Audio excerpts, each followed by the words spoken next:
ଜଗନ୍ନାଥ। ଆଶା କରୁଛି ଆପଣମାନେ ସମସ୍ତେ ଭଲରେ ଥିବେ, ମୁଁ ବି ଭଲରେ ଅଛି। ଆଜିର ନୂଆ ବ୍ଲଗ୍କୁ ଆପଣମାନଙ୍କୁ ସ୍ୱାଗତ। ମୁଁ ଏବେ ବାହାରିଲି ଗାଧେଇକି ମୁଁ ଆସିକି ରେଡ଼ି ହେଇଯାଇଛି। ଆଉ ଜଲ୍ଦି ଯାଉଛି ରୋଷେଇ ଘରେ ଯାହା ଯାହା ଜିନିଷ ଅଛି ସବୁ ଡେକ୍ଚି ପତ୍ର ସବୁ ବାହାରକେଇ ଦେବି। କଡ଼େଇ ଫଡ଼େଇ ତ ଯାହା ବାହାରି ଥିଲା ସେଠି ସବୁ ମାଜି ସାରିଛି। ଆଉ ନ ଗାଧୁଆ ପୂର୍ବରୁ ତ ପଶି ହେବନି ଭିତରେ, ତ ସେଥିପାଇଁ ମୁଁ କ'ଣ କରୁଥିଲି ନା ଗାଧେଇ ସାରି ଦେଇକି ଆସିକି ଡେକ୍ଚି ପତ୍ର ସବୁ ମାଜି ଦେଇଥିଲି। ଆଉ ମାନେ ସବୁ ଗ୍ୟାସ୍ ଫ୍ୟାସ୍ ସବୁ ପୋଛାପୋଛି ସବୁ କିଛି କରିଦେଲି। ଭିତର ଘର ସଫା କରିବାକୁ ପଡ଼ିବ, କାଲି ନାଗିଥିଲା ଚନ୍ଦ୍ରଗ୍ରହଣ।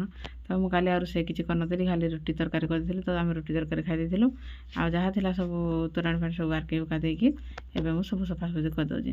ସବୁ ସଫାସୁତୁରା କରିସାରିଲା ପରେ ନୂଆ ପେପର୍ ପୁଣି ଆଣିକି ପକେଇବି, ଯେହେତୁ ପେପର୍ ମାନେ ପେଜ ପାଣି ସବୁ ପଡ଼ିଥିଲା। ତ ସେଥିପାଇଁ ପେପର୍ ନୂଆ ପକେଇବି। ଆଉ ନୂଆ ପକେଇ ଦେଇ ସାରିକି ପୁଣି ଆଉ ଥରେ ଗ୍ୟାସ୍କୁ ନେଇକି ରେଡ଼ି କରିଦେଲି। ଆଉ ଗ୍ୟାସ୍କୁ ରେଡ଼ି କରିସାରିଲା ପରେ ଯେତେ ସବୁ ଜିନିଷ ବାହାରକେଇଲି ତ ତାଙ୍କୁ ନେଇ ସବୁ ମାଜାମୁଜି କରିବି। ମାଜାମୁଜି କରିସାରିଲା ପରେ ତାପରେ କ'ଣ କରିଥିଲା, ରୋଷେଇ ଘର ଜିନିଷ ସବୁ ବାହାରକେଇ ଦେଇଥିଲି। ଆଉ ଡେକ୍ଚି ଗୋଟେ ମାଜିକି ବି ତାକୁ ଭାତ ବସାଇ ଦେଇଥିଲି, କାହିଁକିନା ବାହାରେ ଯେହେତୁ ଚୁଲିରେ ବସାଇ ଦେଇଥିଲି। ଆଉ ଚୁଲିରେ ରୋଷେଇ ବସାଇ ଦେଇକି ଆରମ୍ଭ କରିଦେଇଥିଲି ଭିତରର ସଫାସୁତୁରା। ଏବେ ପୁରା ଗ୍ୟାସ୍ ପୋଛିଦେଲି। ମାନେ ଏଇଟା ତ ରୋଷେଇ ହେଉନି, ଏଟାରେ ଖରାପ ହେଇଯାଇଛି। ଏଇଟା ଖାଲି ଥୁଆ ହେଇଛି ଡେକ୍ଚି ରଖିବା ପାଇଁ। ତ ୟାକୁ ସଫା କରିଦେଲି। ଏଠି ପେପର୍ ସବୁ ପକେଇଦେଲି। ପେପର୍ ପକେଇ ଦେଇ ପୁରା କ୍ଲିନ୍ କରିଦେଲି। ତାପରେ ଡେକ୍ଚି ଯାହା ଥିଲା ସବୁ ନେଇକିରି ବାହାରେ ମାଜି ମୁଜା ଦେଲି, ଯେହେତୁ କାଲି ଗ୍ରହଣ ଲାଗିଥିଲା। ତ ସେଥିପାଇଁ ଆଉ ସେଇ ଜିନିଷ କିଛି ଖାଇ ହେବନି, ଯାହା ଥିଲେ ବି ଖାଇ ହେବନି। ତ ପାଣି ଫାଣି ଯାହା ଥିଲା ସବୁ ବାହାରକେଇ ଦେଲି। ଆଉ ନୂଆ ପାଣି ରଖିଲି। ଆଉ ଏଇଠି ପୁରା କ୍ଲିନ୍ କରିଦେଇଛି, ପୁରା ସଫା ସବୁଆଡ଼େ ପୁରା ସଫା କରିଦେଇଛି। ଆଉ ଏଇଟା ପୁରା ସଜେଇକି ରଖିଦେଇଛି। ତ ରୋଷେଇ କଲେ ଯାହା ଖାଇବୁ। ତ ଚାଲନ୍ତୁ ଯିବା ଏବେ ରୋଷେଇ ଆରମ୍ଭ କରିବା। ଡେକ୍ଚି ପତ୍ର ତ ମଜାମଜି ସବୁ ସରିଗଲା। ଆଉ ରୋଷେଇ ଘର ବି ସଫା ହେଇଗଲା। ଚାଲନ୍ତୁ। ମୁଁ ଏବେ କ'ଣ କରିଥିଲି ନା ଡେକ୍ଚି ପତ୍ର ସବୁ ମଜାମଜି କରିଦେଇଥିଲି। ତାପରେ ଭାତ ବାହାରେ ବସାଇ ଦେଇଥିଲି ଚୁଲିରେ, କାଠ ଚୁଲିରେ ଭାତ ବସାଇ ଦେଇକି ଆସିକି ତାପରେ ମୁଁ କ'ଣ କରିଥିଲି ନା ଠାକୁର ପୂଜା ଆରମ୍ଭ କରିଦେଇଥିଲି। ଆଉ ଠାକୁର ପୂଜା ସାରିକି ଆସିଲି ଯେତେବେଳେ ଦେଖିଲି ନିଆଁ ପୁରା ନିଭିକି ଅଛି। ଆଜି ମୋତେ କ'ଣ ପାଇଁ ଏତେ ଭଗବାନ ଏତେ ରାଗ, ଅଗ୍ନିଦେବର ରାଗ କେଜାଣି, କାହିଁକିନା ନିଆଁ ହିଁ ଜଳୁନି। କେମିତି ଜଲ୍ଦି ରୋଷେଇ କଲେ ଖାଇବୁ। ତାପରେ କ'ଣ କରିଥିଲି ନା ମୁଁ ମାର୍କେଟ ବାହାର କରିଥିଲି। ଆଉ ମାର୍କେଟ ଯାଇକି ଆଣିଥିଲି ଗୋଟେ ଗ୍ୟାସ୍ ଚୁଲା। ଯେହେତୁ ହଇରାଣ ବହୁତ ଆଜି ହେଇଛି ମୁଁ ନିଆଁ ଜାଳିବାରେ, ସେଥିପାଇଁ ବୋଲି ମୁଁ ଗ୍ୟାସ୍ ଚୁଲାଟା ଆଣିଲି। ତାପରେ କ'ଣ ହେଇଥିଲା ନା ଆଗରୁ ତ ଆପଣମାନେ ଜାଣିଥିବେ ମୁଁ ଭିଡ଼ିଓ ପକାଇଥିଲି। ଆଉ ବ୍ଲାଷ୍ଟ ହେଇଥିଲା, ଆର ଗ୍ୟାସ୍ ଚୁଲାଟା ବ୍ଲାଷ୍ଟ ହେଇଥିଲା ପୁରୁଣାଟା। ତ ସେଥିପାଇଁ ତାକୁ ଚେଞ୍ଜ କରି ମାନେ ତାକୁ ରଖା ହେଇଛି ଘରେ ଖାଲି ଡେକ୍ଚି ପତ୍ର ରଖିବା ପାଇଁ। ଆଉ ଏବେ ନୂଆ ଅଣା ହେଇଛି। ଏଇଟା ଯେତେବେଳେ ନୂଆ ଅଣା ହେଲା ସେ ଫିଟିଙ୍ଗ କରିଦେଲେ। ଏଇଟା ସେ କହିଲେ ଆଗ ବାହାରେ ରୋଷେଇ କର ତାପରେ ଭିତରକୁ ଟେକିବା। ୟାକୁ ନୂଆ ଅଣା ହେଇଛି, ସେଥିପାଇଁ ମୋତେ କହିଲେ ଯେ ଆଗ ବାହାରେ ରୋଷେଇ କର, ବାହାରେ ଭଜାଭୁଜି କରିସାର, ତାପରେ ଯାଇ ଭିତରକୁ ଦେବା। ତ ମୁଁ କ'ଣ କରିଥିଲି ନା ଚୁଲିରେ ଭାତ ଡାଲି ଟିକେ ଓହ୍ଲେଇ ଦେଇଥିଲି। ଆଉ ଆମେ ପଳେଇଥିଲୁ ମାର୍କେଟ ଯାଇକି ଆଣିଲୁ ସାଙ୍ଗେ ସାଙ୍ଗେ ଗୋଟେ ଚୁଲା। ସେଇଟା ଗୋଟେ ସପ୍ତାହ ଲାଗିଲା, ଗୋଟେ ଚୁଲା ଆଣିବା ପାଇଁ ଗୋଟେ ସପ୍ତାହ ଲାଗିଗଲା। ତ ଆର ସୋମବାର ଦିନ ହେଇଥିଲା ବ୍ଲାଷ୍ଟ, ଏଇ ସୋମବାର ଦିନ ଆଣିଲୁ ଗ୍ୟାସ୍ ଆଜି। ଆଉ ଏମିତି ହେଇଛି କଥା। ତାପରେ କ'ଣ ହେଇଛି ନା ମୁଁ ଭଜାଭୁଜି ଏଇଟା ବସାଇଦେଲି। ଆଉ ବସାଇ ସାରିଲା ପରେ ଦେଖନ୍ତୁ ଆମର କେମିତି ଗୋଟିଏ ଶୋଇଛି। ତାର ସବୁବେଳେ ତାର ବୋବା ଚିନ୍ତା। ଆଉ ତା ବୋବା ଥିଲେ ତା ପାଖରେ ଆଉ କେହି ଦରକାର ନାହିଁ। ତ ସେ ତା ବୋବା ଯେମିତି ବାହାରକୁ ଟିକେ ପଡ଼ିଲେ ତା ମନ ଦୁଃଖରେ ପୁରା ଶୋଇପଡ଼ିଛି। ଆଉ ତାକୁ ମୁଁ କ'ଣ କଲା ଭଣ୍ଡେ ଭଣ୍ଡା ତାକୁ ଗେଲ କରି ଟିକେ ଭଣ୍ଡେ ଭଣ୍ଡା ଦେଲି। ଆଉ ଶୋଇପଡ଼ି ତାକୁ କହିଲାକୁ ସେ ସତେ ନିଜେ ଶୋଇପଡ଼ିଲା।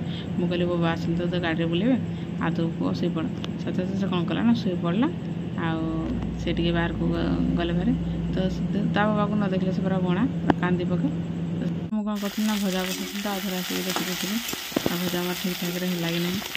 ଆଉ ଏଇଟା ବାହାରେ ଯେହେତୁ ଲଗେଇକି ତ ପବନ ହେଉଛି, ଗ୍ୟାସ୍କୁ ଭୟ, ସେଥିପାଇଁ। ଆଉ ଘରୁ ଜିନିଷ ବାହାରକୁ ନିଅ, ବାହାରୁ ଜିନିଷ ଘରକୁ ଆଣ, ଏରା ବହୁତ ଅସୁବିଧା। ମାନେ ମସଲା ପତ୍ର ସବୁ ବାହାରକୁ ନେ, ପୁଣି ଭିତରକୁ ଆଣେ, ଏରା ବହୁତ ହଇରାଣ।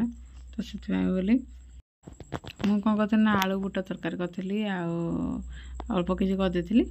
ଆଉ ପୋଡ଼ାପୋଡ଼ି କରିଦେଇଥିଲି। ତ ମୋତେ ଭଲ ଲାଗିଲାନି। ପଖାଳ କରିଦେଇଥିଲି ଭାତ, ତାଙ୍କ ପାଇଁ ଗରମ କରିଦେଲି, ଆଉ ମୋ ପାଇଁ ପଖାଳ କରିଦେଇଥିଲି। ତ ମୁଁ ଏବେ ଖାଇବା ପାଇଁ ବସି ପଡ଼ିଲି। ଆଉ ଟିକେ ପଖାଳ ନ ଖାଇଲେ ଉପାସ ଥିବ 2ଟା 3ଟା ଯଦି ପଖାଳ ଟିକେ ଖାଇଲେ ସେ ଶାନ୍ତି ଲାଗିବ, ନହେଲେ କେମିତି ଶାନ୍ତି ଲାଗିବ। ସେଥିପାଇଁ ମୁଁ କ'ଣ କରିଥିଲି ନା ପଖାଳ ଯୋଡ଼ିଏ ଆଉ ଖାଇ ଦେଇଥିଲି। ଆଉ ପଖାଳ ଖାଇସାରିଲା ପରେ ତାପରେ ମୁଁ କ'ଣ କରିଥିଲି ନା ଚପଟା ଧରି ଭାତ ଖାଇ ଦେଇଥିଲି।